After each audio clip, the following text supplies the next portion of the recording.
Tapi apa yang terjadi? Begitu dia balik arah dan jalan sekitar waktu 10 menit, ceklek! Di depannya muncul lagi jembatan tua itu. Di sini kita bisa lihat, Ali ini terkena yang namanya penyesatan ruang. Ada suara tawa yang melengking tinggi, menggaung-gaung di antara pepohonan. Awalnya terdengar jauh, tapi dalam hitungan detik, tawa itu seolah berpindah tepat di samping telinganya.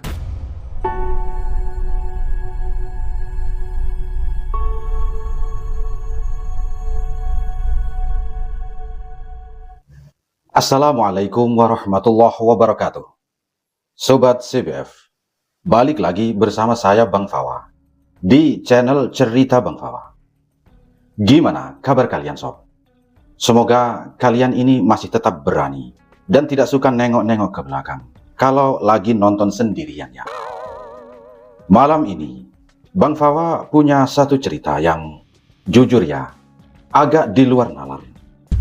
Ini tentang seorang pria bernama Ali.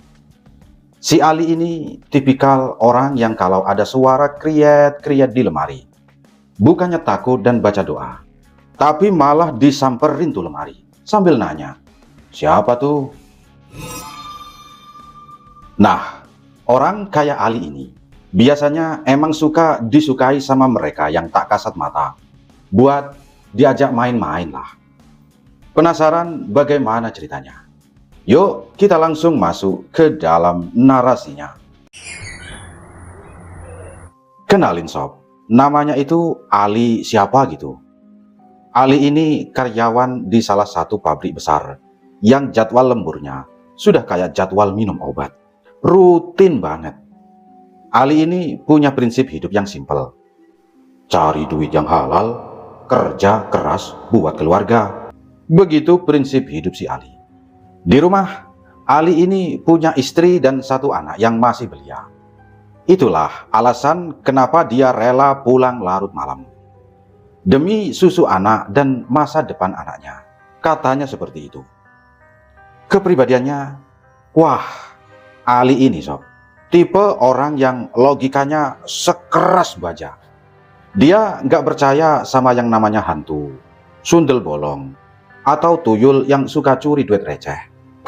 Baginya ketakutan itu cuma masalah pikiran yang lagi capek saja.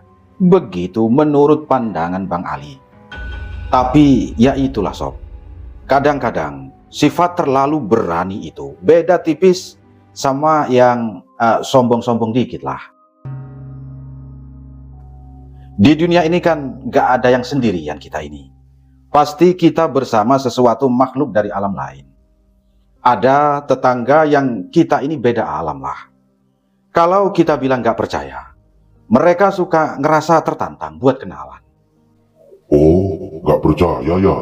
Sini, aku tunjukin tipis-tipis. Gitu kali ya, dalam pikir si hantu. Suatu malam, pabrik lagi sibuk-sibuknya. Ali terpaksa baru bisa lepas dari mesin pabrik sekitar jam 12 malam. Kondisinya jangan ditanya sob. Badannya pegel, capek, matanya sudah tinggal 5 watt. Benar-benar butuh bantal Bang Ali ini.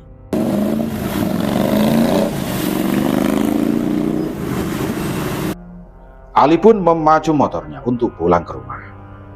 Jalanan dari pabrik ke rumahnya itu harus melewati kawasan hutan yang kalau siang saja sudah adem. Tapi kalau malam,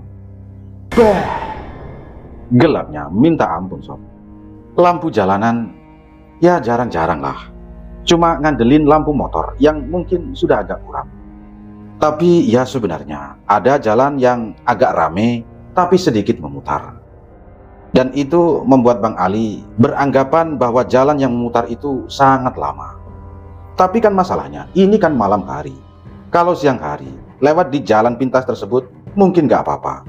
Tapi kalau malam.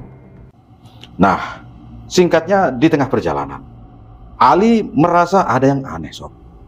Perasaan dia sudah ngegas motornya lumayan kencang. Tapi pemandangannya di kanan kirinya, kok itu saja. Pohon-pohon besar yang sama. jembatan kecil yang sama.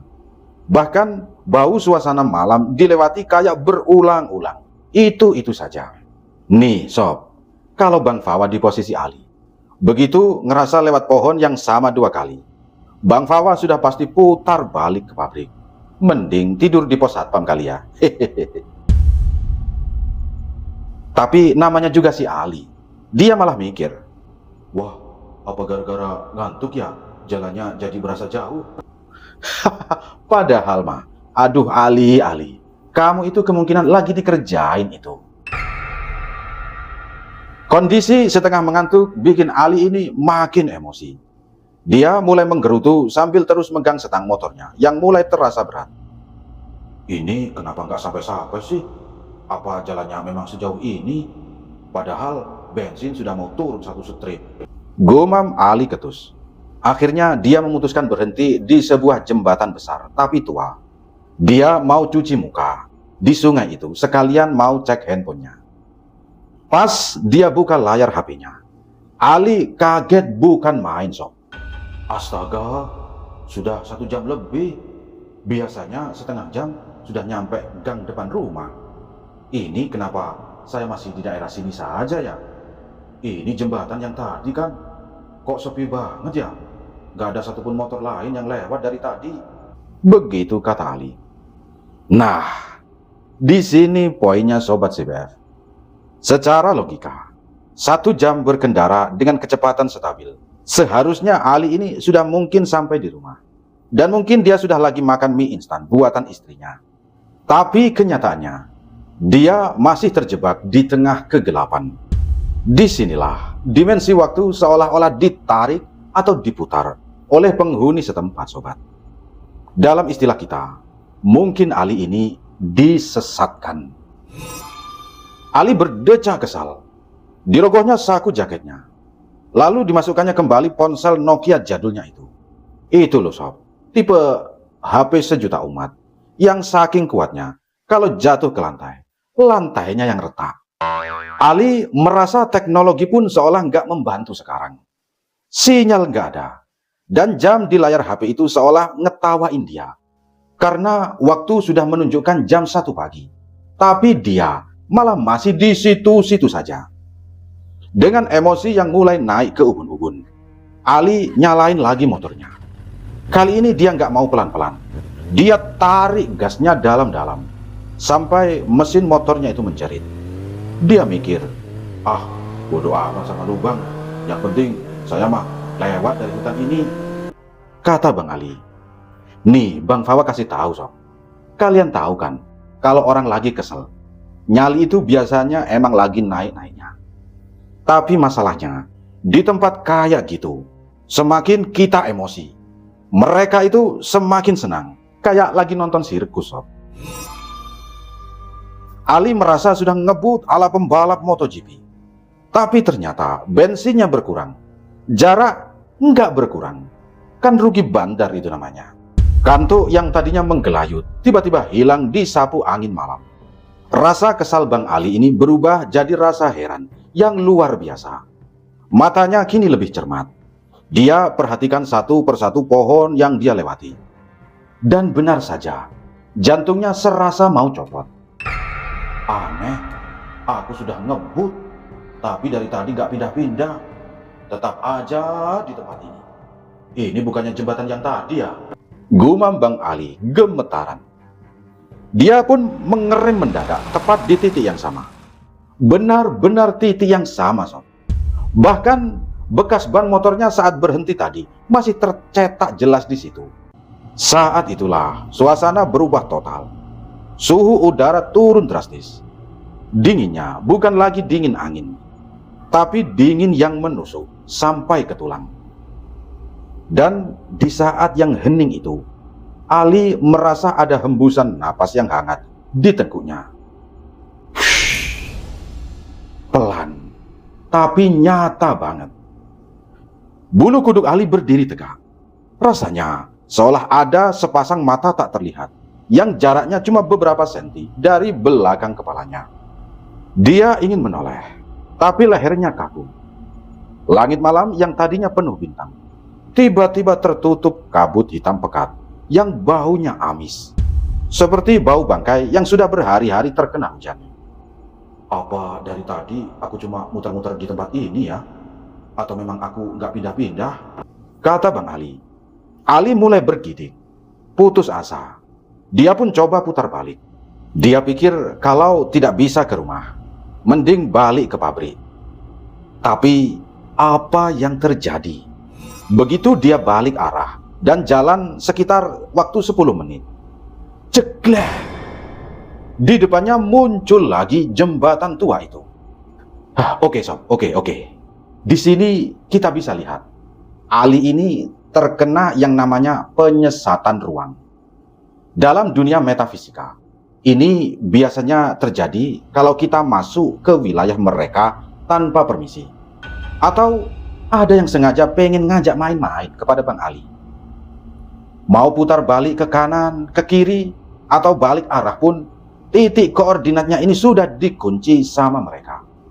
Istilahnya, Ali lagi ada dalam botol yang tertutup, sob. Gila nggak sih? Bayangin, kalian putus asa, bensin mau habis, dan kalian tahu kalau kalian nggak bakal bisa keluar kalau si tuan rumah nggak ngizinin.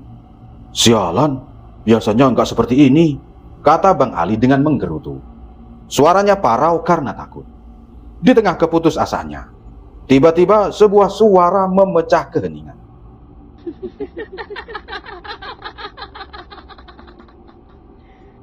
Ada suara tawa yang melengking tinggi, menggaung-gaung di antara pepohonan.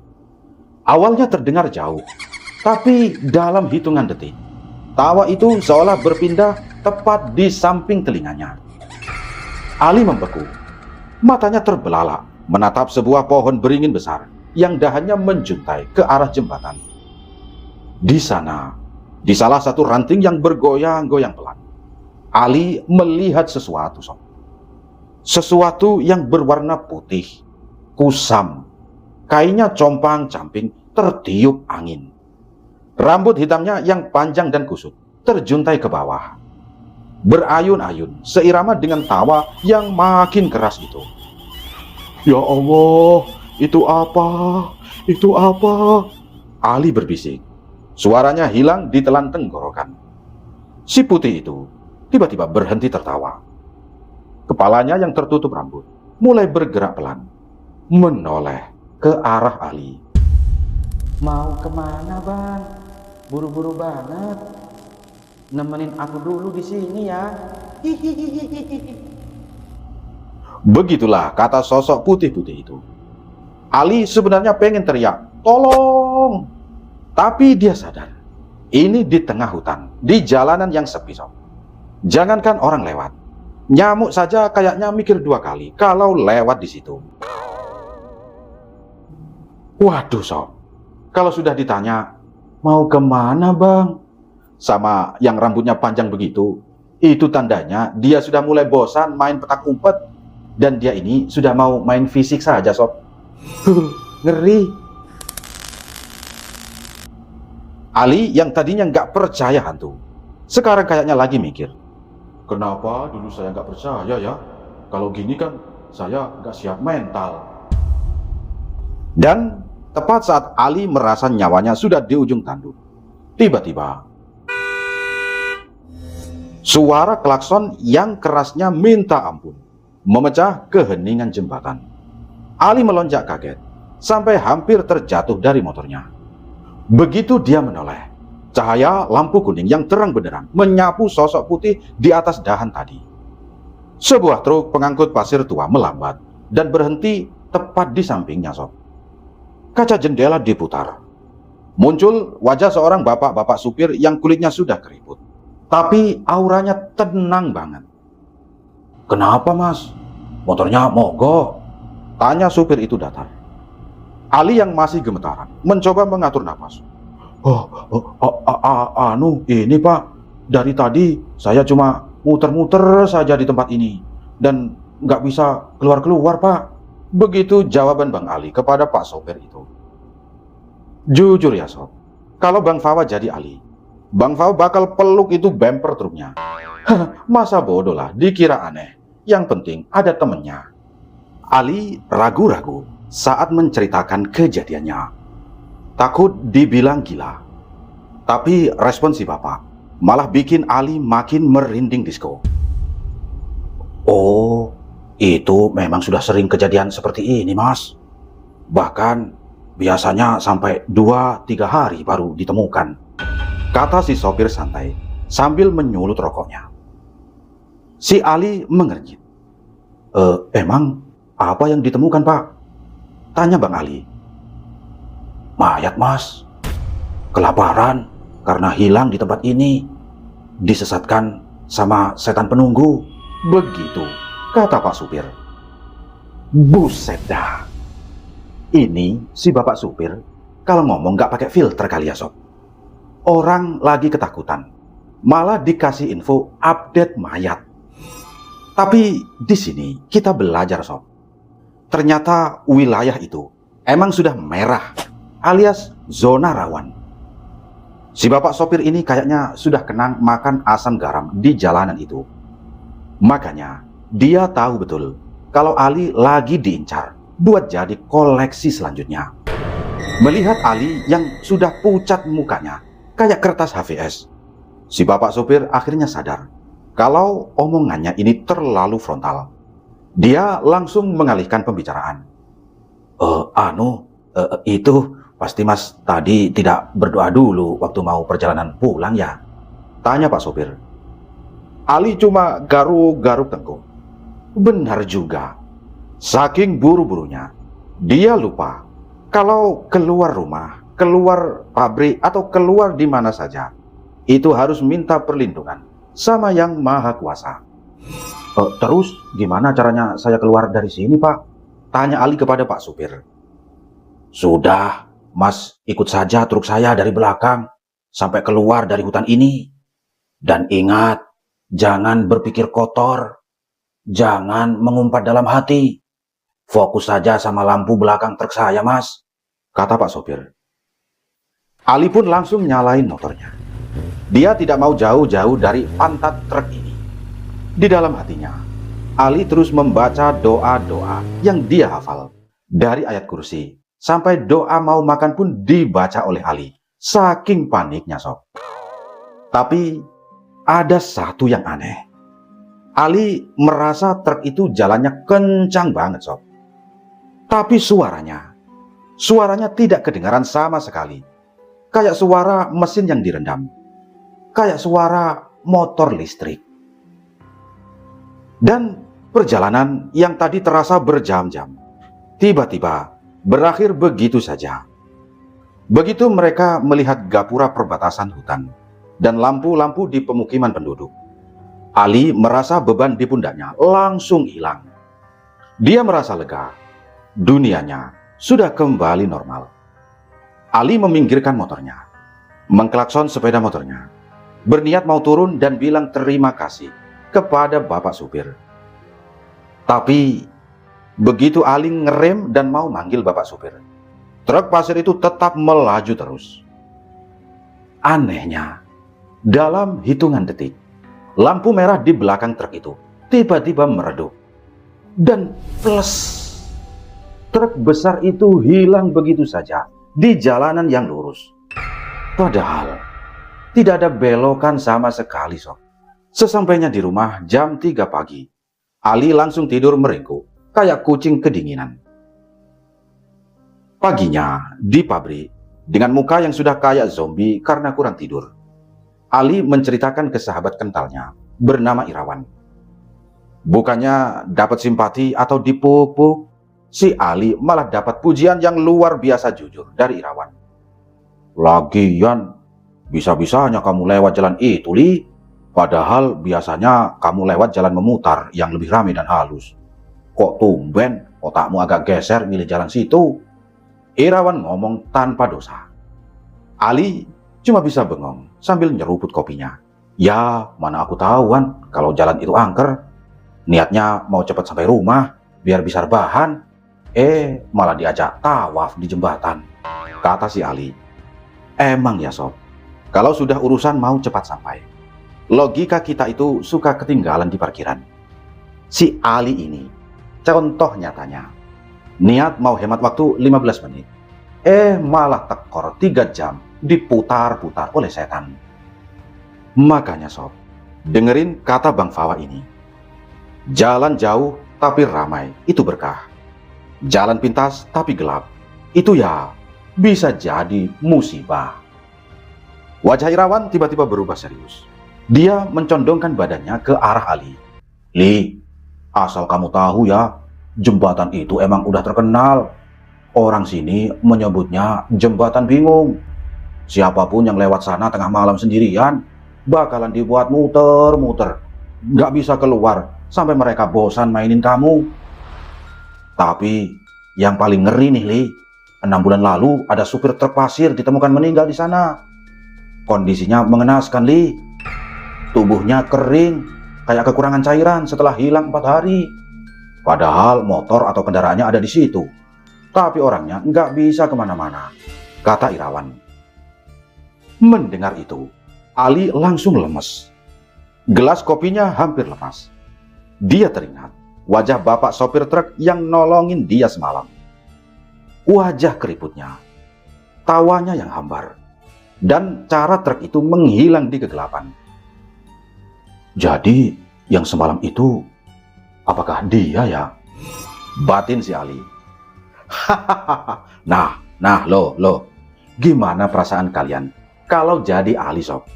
Udah seneng ditolongin, ternyata yang nolongin itu alumni sana yang sudah nggak napas. Tapi ya, kalau Bang Fawa pikir-pikir, itu si sopir truk kayaknya sopir paling baik sealam goib sob. Meskipun dia sudah nggak ada, menjadi setan, arwah gentayangan, dia tetap menjalankan tugasnya buat memandu orang yang tersesat. Ya, biar gak nasibnya sama kayak dia. Definisi profesional sampai mati itu namanya sob. Oke, Sobat CBF. Cerita Ali ini memang benar-benar jadi pelajaran buat kita semua. Kadang, bantuan itu datang dari arah yang tidak terduga. Bahkan dari dimensi yang berbeda dari kita. Jembatan bingung mungkin cuma satu dari sekian banyak tempat misterius yang ada di sekitar kita. Gimana menurut kalian sob? Kalian pernah nggak ngalamin kejadian serupa? Tersesat di jalan yang harusnya kalian hafal? Atau malah pernah ditolong sama sosok yang nggak masuk akal? Coba tulis di kolom komentar ya. Kita diskusi santai, tapi tetap waspada. Oke, sebelum Bang Fawa pamit, buat kalian yang suka sama konten Bang Fawa yang seperti ini, jangan lupa klik tombol like, share ke teman kalian yang suka sok berani. Dan pastinya subscribe ke channel CBF Cerita Bang Fawa, biar gak ketinggalan info horor lainnya. Oh iya, buat Sobat CBF yang punya pengalaman horor pribadi atau cerita nyata yang pengen Bang Fawa ceritain di sini, langsung saja kirim ceritanya ke email Bang Fawa yang ada di deskripsi. Nanti cerita yang paling gokil bakal Bang Fawa olah buat jadi konten selanjutnya. Saya Bang Fawa pamit dulu sobat. Tetap waspada, tetap berdoa, dan jangan lewat jembatan bingung kalau sendirian ya. Wassalamualaikum warahmatullahi wabarakatuh. Bang Fawa pamit.